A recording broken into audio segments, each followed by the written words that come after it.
मित्रांनो, तुम्ही तुमचं घर पुढच्या 5 ते 10 वर्षांनी विकणार आहात का? तुम्हाला तुमचं घर विकावं लागू शकतं का? खूप महत्त्वाचा टॉपिक आहे हा, की खूप सारी लोक आता घरं घेत आहेत किंवा घेतलेली आहेत. मे माईट बी तुम्हाला ते पुढच्या 5 ते 10 वर्षात विकण्याची वेळ येऊ शकते. हा व्हिडिओ शेवटपर्यंत पहा. कदाचित हा व्हिडिओ पाहिल्यानंतर तुम्हाला जे घरं विकावं लागू शकतं ते कदाचित विकावं लागणार नाही आणि मे माईट बी तुमची आर्थिक परिस्थिती खूप चांगल्या लेवलला पोहोचू शकेल. हा व्हिडिओ शेवटपर्यंत पहा. जर नवीन असाल तर या चॅनलला सबस्क्राईब करा आणि शेअर पण करा.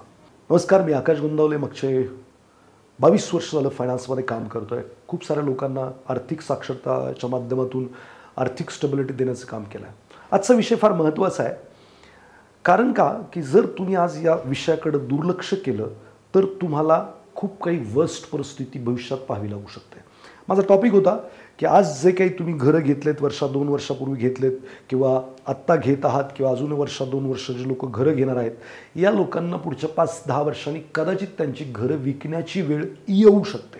ती कशी येऊ शकते, ती कशी टाळता येऊ शकते, याच्याबद्दल मी बोलणार आहे.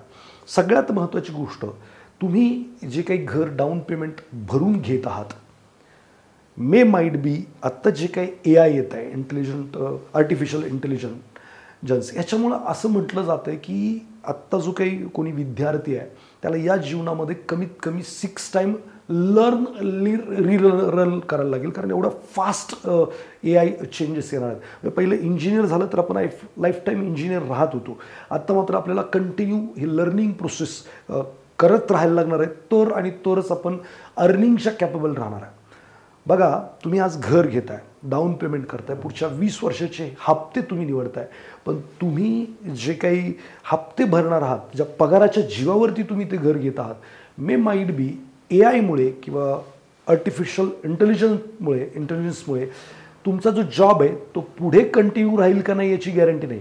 मे माईट बी आजचा जो कुशल वर्कर आहे तो पुढच्या 5 ते 10 वर्षामध्ये कामाचा राहणार नाही आहे, त्याला जॉब राहणार नाही आहे. आणि मग तुम्ही अशा जॉबच्या भरोशावरती जो पुढच्या 5-10 वर्षांनी राहील का नाही याची शाश्वती नाही. तुम्ही घर घेतात तर कदाचित हे घर तुम्हाला विकावं लागू शकतं. आणि मग हे विकायचं नसेल तर मग आत्ता तुम्हाला काय केलं पाहिजे? तर मी असं साधं सोपं म्हणतो की योग्य वयात योग्य गोष्टी केल्या पाहिजेत. बघा मित्रांनो, लोक लग्न करतात, लग्न केल्यानंतर घर घेतात किंवा लग्न करायच्या अगोदरच घर घेतात कारण बायको भेटत नाही आहे, वडवरचे काही कारण आहेत. आता घर घेतल्यानंतर काय होतं, EMI सुरू होतो. EMI समजा उदाहरणार्थ मी घेतलं की तुम्हाला 50,000चा हप्ता आहे तर 45,000 रुपये तुम्ही व्याजात भरताय, 5,000 रुपये प्रिन्सिपलला जात आहेत, असं अझम्पशन मी केलं. आता काय होतं, या EMIच्या प्रेशरखाली तुम्ही ऑफिसमध्ये काम करत असतात, तिथं प्रचंड टेन्शन तुम्हाला असतंय, कामाचं टेन्शन असतंय, बऱ्याचशा गोष्टीचं टेन्शन असतंय. मग याच्यामुळे काय होतं, तुम्ही तुमच्या पार्टनरला योग्य वेळ देऊ शकत नाही. का? तर कामाचं टेन्शन आहे, बर्डन आहे, काम नाही केलं तर जॉब जाऊ शकतो, जॉब गेला तर EMI भरायचं टेन्शन आहे. आणि मग ह्या टेन्शनमुळे जे मी हमेशा म्हणतो की तारुण्य ही एकदाच येणारी गोष्ट आहे. आता बघा, तुम्ही घर घेताय, मी तर कितीतरी फॅमिलीला पाहतो की घर घेतलंय कुटुंबासाठी, घर घेतलंय, गाडी घेतली, हे दोघंही कुठे जात आहेत? कामाला जात आहेत. नवरा कामाला जातोय, बायको कामाला जाते. का? आता ते घराचे गाडीचे हप्ते भरायचे आहेत. मुलगा कुठे आहे? पाळणा घरात आहे. बरं, ते मूल आहे लहान, त्याचं बालपण 60व्या वर्षी तुम्हाला जगता येणार आहे का? तुमचं तारुण्य 60व्या वर्षी जगता येणार आहे का? घर गाडी ही 60व्या वर्षी घेता येऊ शकते. 60व्या वर्षी घ्यायची नाही आहे, मी सांगतोय की तुम्ही 50व्या वर्षी घेऊ शकता, कधीही घेऊ शकता घर गाडी. पण बंजी जम्पिंग करायची आहे, तुम्हाला रिव्हर राफ्टिंग करायचं आहे, तुम्हाला गड किल्ले फिरायचे आहेत, तुम्हाला ट्रॅकिंग करायचं आहे, तुम्हाला अमरनाथला जाऊन यायचं आहे, तुम्हाला बुलेट राईड करायची आहे, ती 60व्या वर्षी शक्य नाही आहे. बघा, जी काही तुमची स्वप्न आहेत ती तुम्ही मारताय आणि कुठंतरी लोकांना दाखवण्यासाठी घर गाडी किंवा बँकेच्या गुलामगिरीत तुम्ही अडकताय. मित्रांनो, मी तर साधं सोपं असं म्हणेल की समजा तुम्हाला 50 लाखाचं घर घ्यायचं आहे. जर मॅथमॅटिक्स करायची वेळ आली तर स्ट्रेस फ्री लाईफ पण जगायचं आहे आणि घर पण घ्यायचं आहे, गाडी पण घ्यायची आहे.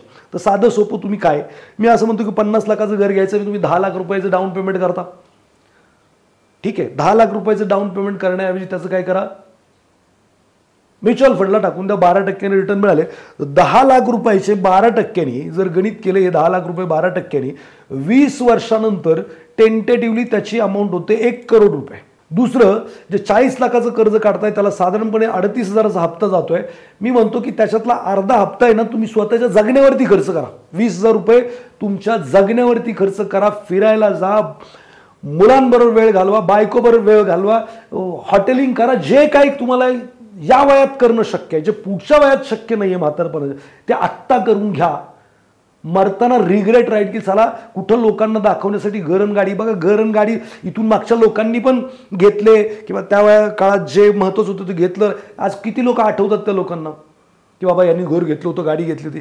काही नाही आहे, घर पण इथंच राहणार आहे, गाडी पण इथंच राहणार आहे. जे तुम्ही जगलात ते आपण बरोबर घेऊन जाणार आहे. जगण्यावरती फोकस करत नाही. त्याचं जरी मी मॅथमॅटिक दाखवलं तर बघा, अर्धे पैसे तुम्ही एन्जॉयमेंटमध्ये घातले आणि अर्धे 19,000चं SIP केलं 20 वर्षासाठी, त्याचे 1,74,00,000 होतात.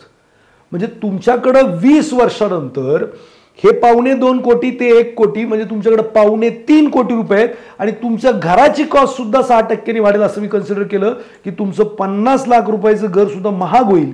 6% मी जर याला इन्फ्लेशन पकडलं की महागाई तेवढीच वाढणार आहे इकडे जास्तीत जास्त 1,60,00,000 रुपये. म्हणजे तुमचे अर्धे पैसे तरी पण शिल्लक आहेत. मी म्हणत नाही 20 वर्ष थांबा, 10-12 वर्षात घेऊन टाका ना. प्लॅन करा, प्रॉपरली घ्या. जगणं पण बघा, मुलं एकदा मोठी झाली त्यांच्या आयुष्यामध्ये व्यस्त होतील. तुम्हाला किती इच्छा असेल त्यांच्यावर वेळ स्पेंड करायची, त्यावेळी पैसे पण असतील, सगळे वेळ पण असेल, पण मुलं त्यांच्या आयुष्यात व्यस्त असतील, तुम्ही त्यांना वेळ नाही देऊ शकत. आज त्यांच्यामुळे जगणं गरजेचं आहे. मुलं पाळणा घरामध्ये वाढतायत आणि तुम्ही कसलं घर घेताय, कसली गाडी घेताय, कसलं जगन जीवन जगताय. बरं, पुढच्या फॅक्ट्सवरती येतो मी थोड्याशा. पुढच्या फॅक्ट्स अशा आहेत की जी काही लोकसंख्या वाढीचा दर आहे आपला, तो भारतामध्ये असं म्हणतात 1.8 आहे. म्हणजे 2 लोकांना 2 लोक रिपीट होत नाहीत. म्हणजे पहिलं कसं होतं, पुरुषप्रधान संस्कृती होती, महिला घर पाहत होती. आता महिला करिअर ओरिएंटेड झाली आहे. ती चूलमूलमध्ये अडकायचं नको म्हणते, तिला पण करिअर करायचं. दुसरं कारण काय की बुवा, पहिल्या काळात 4-4 मुलं जेव्हा होत होती तेव्हा आता लग्न व्हायला लागले, तसेच प्रजनन क्षमता कमी झालेली आहे. तिसरं कारण काय, पहिल्या काळात मी असं म्हणतो की असं नव्हतं, पण असं म्हणतो की माझ्या वडिलांनी माझ्या आईला शिव्या दिल्या, मारलं, कधी काही विषय नाही झाला. आता बायकोकडे नुसते डोळे वर करून जरी मोठ्याने डोळे करून पाहिलं ना तर बायको लगेच बॅग भरते. सेल्फ रिस्पेक्ट ऑर इगो वडेवर जे काय आहे ते महिलांमध्ये आलेलं आहे. आज डिवोर्सचं प्रमाण मोठ्या प्रमाणावर वाढलं आहे. आणि का नाही वाढायचं, तुम्ही एकमेकांना वेळच देत नाही. म्हणजे दोघं जर कामाला जातात, मुलगा कुठं आहे, पाळणा घरात आहे, याला वेळ आहे तर तिला वेळ नाही, तिला वेळ आहे तर याला वेळ नाही. मग तुमचं कॉर्डिनेशन किंवा संभाषण कधी होणार, मग तुमचे डिवोर्स होणार. मग मला सांगा, जी घर गाडी ज्या कुटुंबासाठी घेतली आहे ते कुटुंबच तुमच्यावर राहणार नाही आहे किंवा डिवोर्समुळे किंवा तुमच्यामध्ये अनबन राहणार आहे, मग त्या घराचं गाडीचं करायचंय काय, जे सुखच देणार नाही आहे. सिम्पल आहे. कॉमन सेन्सचा जरूर वापर करावा माणसाने आणि मला सांगावं की हे किती चुकीचं आहे. मित्रांनो, एक्स्ट्रा मॅरिटल अफेअर वाढत आहेत, डिवोर्सचं प्रमाण वाढत आहे. कशासाठी हे घर गाडी पाहिजे, बायकोला वेळ द्या, नवऱ्याला वेळ द्या. ते बरोबर असतील तर त्या घराला अर्थ आहे, ते बरोबर असतील तर त्या गाडीला अर्थ आहे, आणि ते बरोबरच नसतील तर काय मजा आहे त्या घराची गाडीची. बरं, दुसरं, आता जे अंधाधुंदपणे लोक कमवायला लागलेत आणि डाऊन पेमेंट करून घर घ्यायला लागलेत, सेकंड होम, थर्ड होम. मित्रांनो, लोकसंख्या जर अशीच 8% म्हणे शिशुवर्ग जे ॲडमिशन आहेत ते कमी होत आहेत, मग लोकसंख्या डाऊन द लाईन पुढच्या 10 वर्षात जर कमी व्हायला लागली, हे AI जर AI तुमच्या जागेवर जर काम करायला लागले, रोबोट तुमच्या जागेवर काम करायला लागले, मग ह्या सगळ्या लोकांचे जॉब गेले तर होऊ शकतं ना, ही लोक पण घर विकायला काढतील. मग आत्ता एवढं मेहनतीनं कष्टानं ते व्याज भरायचं, सगळं काही करायचं, जेव्हा ते स्वतःच्या नावावर व्हायचं त्यावेळी तुमच्याकडे जॉब नाही आहे की तुम्ही आउटडेटेड आहात. मित्रांनो, थोडंसं आहे ना, नॉलेजवरती फोकस करा, तिथे इन्व्हेस्टमेंट करा. घर जरा भाड्यानं राहिलं तरी हरकत नाही. पहिल्या काळात मी असं म्हणतो की आईबापांना 5-10 पोरं होती आणि घर ते एकच बांधत होते, घरांची कमतरता होती. आता कार्ट एक आहे, आपणच 4 घरे घेऊन ठेवलेत त्यासाठी. मग तसंही पुढच्या काळात डिमांड. बरं, पहिल्या काळात असं म्हणतात की एखाद्या ठिकाणी माणूस कामाला लागला तो 25-30 वर्ष काम करत होता. आता ॲव्हरेजली आत्ताच 10-12 वर्ष लोक एका ठिकाणी काम करतात.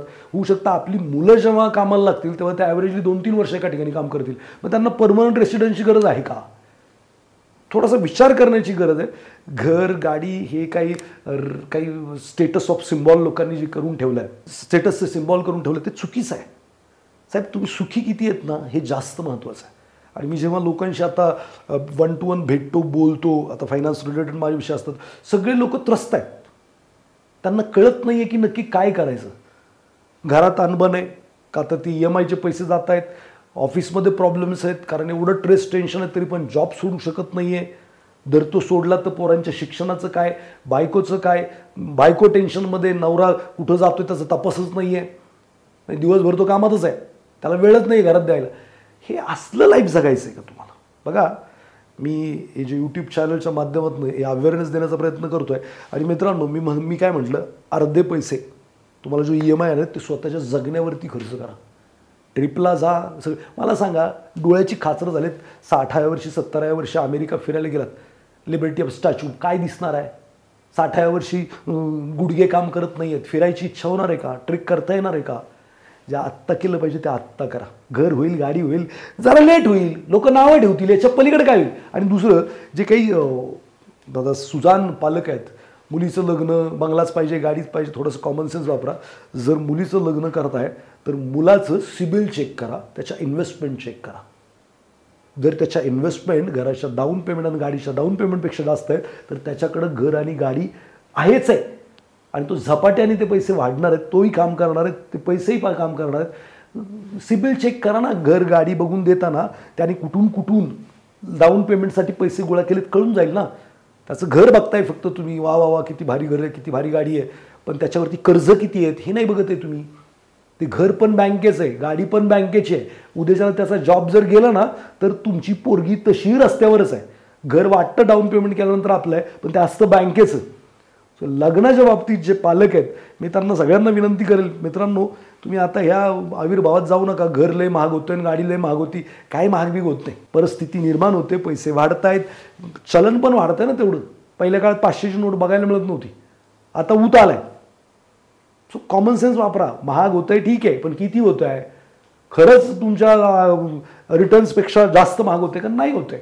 सो आकड्यामध्ये जाऊ नका. आकड्यात अडकाल तर वाटोळं करायला आयुष्याचं. हे जे काही विषय आहे, या विषयावरती तुमचे कमेंट्स मला फार महत्त्वाचे आहेत, कारण मग हा विषय अजून डीपमध्ये मला जायचा आहे. कारण काय, ज्या पद्धतीने मी आता फॅमिलींचे एक्झाम्पल्स घेऊन येण्याचा विचार करतो, की त्यांची नावं नाही घेणार, पण जे काही माझ्याकडे येतात लोक आणि ते जेव्हा व्यक्त होतात, फार डेंजर पद्धतीने हे सगळं चाललेलं आहे. आत्महत्या करायची वेळ आलेली आहे किती, कारण नवरा बायकोचं जमत नाही बिकॉज ऑफ दिस. मग काय करतात ते लोक, ती बायको काहीतरी क्लेम करते, चुकीचे आरोप करते, मानसिक त्रास होतो, ते घरही पडलेले तसंच. काय चाललं आहे आयुष्याचं? सो नक्की मला कमेंटमध्ये सांगा की तुम्हाला विषय कसा वाटला. तुम्ही स्वतः घर घेतलं आहे का? जर घेणार असाल तर काय करणार आहात? घेणार आहात का प्लॅन करून पुढच्या 10-12 वर्षांनी घेणार आहात? जर तुम्हाला मुलगी आहे, लग्न करायचं आहे, तर तुम्ही खरंच सिबिल चेक करणार आहात का घर आणि गाडी चेक करणार आहात? जरा मला कमेंट बॉक्समध्ये नक्की सांगा. आणि हा जर व्हिडिओ आवडला आहे तर लोकांना पाठवा. चॅनलवरती नवीन आहात तर सबस्क्राईब करा. हा व्हिडिओ मला असं वाटतं की समाजाचे डोळे उघडू शकतो. तुम्हाला काय वाटतं ते नक्की मला सांगा. जर आवडलं असेल तर प्रतिक्रिया अपेक्षित आहे. धन्यवाद.